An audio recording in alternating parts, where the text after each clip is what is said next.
आप सभी को जय मसीह की।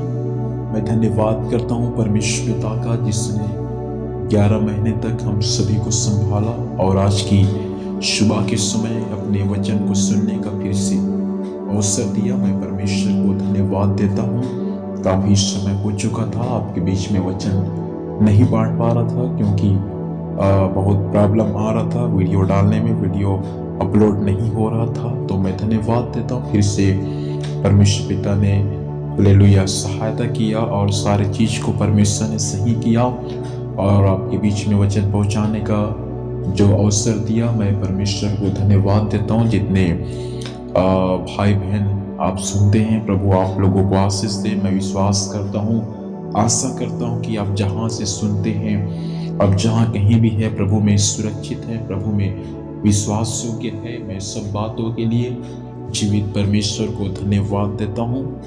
आइए मेरे साथ में एक छोटा सा संदेश मैं आपके बीच में रखना चाहूँगा। दूसरा इतिहास की पुस्तक 16 अध्याय उसका 9 पद यहाँ लिखा है, देख यहोवा की दृष्टि सारी पृथ्वी पर इसलिए फिरती रहती है कि जिनका मन उसकी ओर निष्कपट रहता है, उनकी सहायता में वह अपनी सामर्थ्य दिखाए। आगे लिखा है, तूने यह काम मूर्खता से किया है, इसलिए अब से तू लड़ाइयों में फंसा रहेगा। परमेश्वर पिता इन वचनों के माध्यम से हम सभी को आशीष दे। मेरे प्रियो, यहाँ पर एक भविष्यवक्ता के बारे में दिया है और दूसरा यहूदा के राजा आसा के बारे में दिया है। बाइबल इस बातों को सिखाता है प्रियो। एक परमेश्वर का दर्शी था जिसका नाम था हनानी। ये परमेश्वर का भक्त यहूदा के राजा आसा के पास में जाकर उनको ये बातें कहा कि तूने अपने परमेश्वर यहोवा पर भरोसा नहीं रखा, इसलिए तू अराम के राजा ही पर भरोसा रखा और ऐसा हुआ। इस कारण अराम के राजा की सेना तेरे हाथ से बच गई। 7 पद में लिखा है, परंतु 8 पद में जस्ता लिखा है, क्या कुशियों की सेना क्या कुशियों और लुबियों की सेना बड़ी ना थी? देखिए, ये आसा राजा जो यहूदा का राजा था, एक बड़ी सेना जो कुशियों की सेना था, लुबियों की सेना था, उन सेनाओं से इसने विजय को प्राप्त किया था क्योंकि ये राजा उस समय परमेश्वर पर भरोसा रखा। लेकिन ये राजा जब अराम के सैनिक लोग, सेना लोग जब इनसे युद्ध करने को आए तो ये लोग हार गए क्योंकि ये राजा उस समय परमेश्वर पर नहीं परंतु अपने बल पर, अपनी सेना पर इन्होंने क्या किया? भरोसा किया।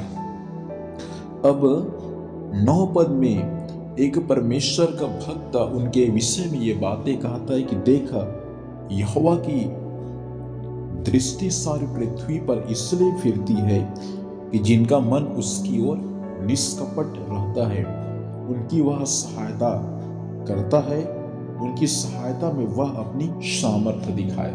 बाइबल इस बातों को सिखाता है कि जिसका मन निष्कपट रहता है, जिसका जीवन निष्कपट रहता है, परमेश्वर उनकी सहायता करता है और परमेश्वर अपनी सामर्थ्य उनके जीवन में दिखाता है।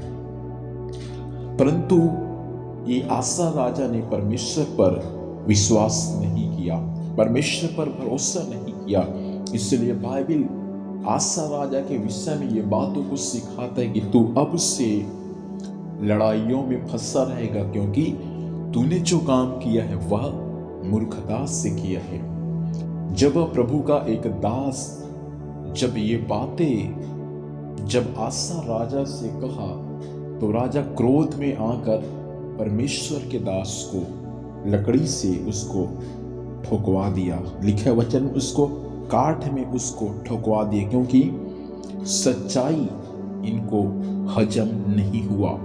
मैं आज की सुबह के समय आप लोगों से कहना चाहता हूँ, मेरे प्रिय लोगों, मसीह में आप निष्कपट रहिए, परमेश्वर अपनी सामर्थ आपके प्रति दिखाएगा।